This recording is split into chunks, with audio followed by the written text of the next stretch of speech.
करने को अधीनता, डूबन को अभिमान।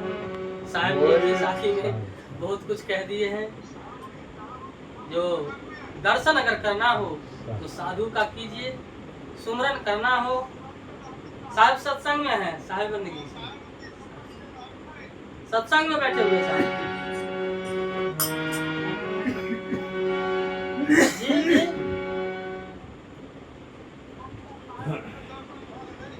जी कर लीजिए। हाँ नेपाल गए तो अगर दर्शन करना हो तो साधु का दर्शन कीजिए, और सुमरन करना है तो जो गुरु नाम दिए हैं आपको उसका सुमरन कीजिए।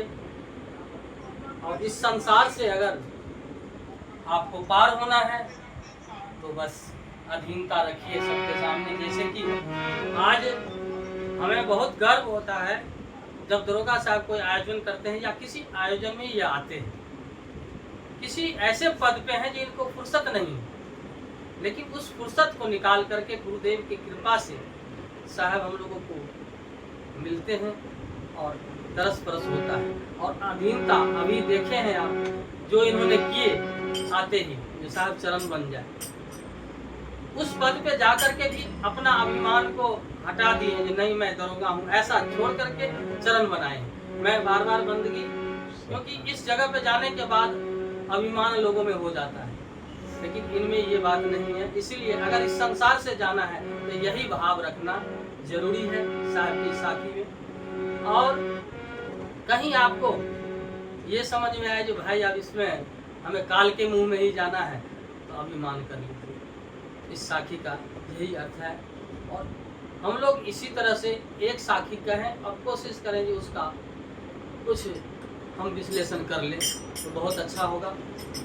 साहब की एक भजन है जो हम लोग सभी लोग यही चाहें उसी तरह से चलें। हम देखा देखी हम नहीं करें, देखा देखी करने में बहुत परेशानी होती है। हम लोग अपने आप को कोशिश करें जो संभालें। साहब खास मुखवानी से कहते हैं,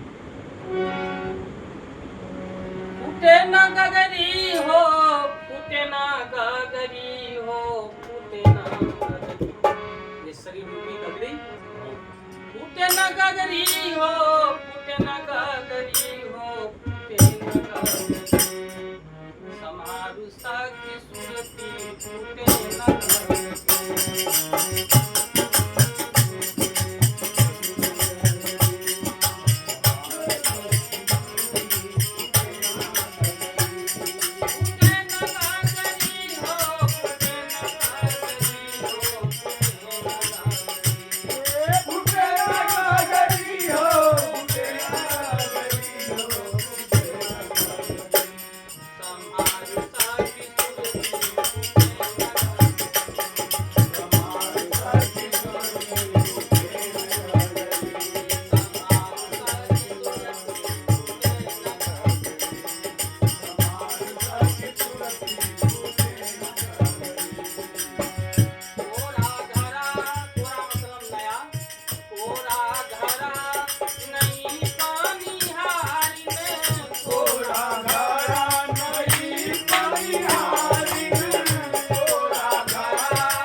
वाहेगुरु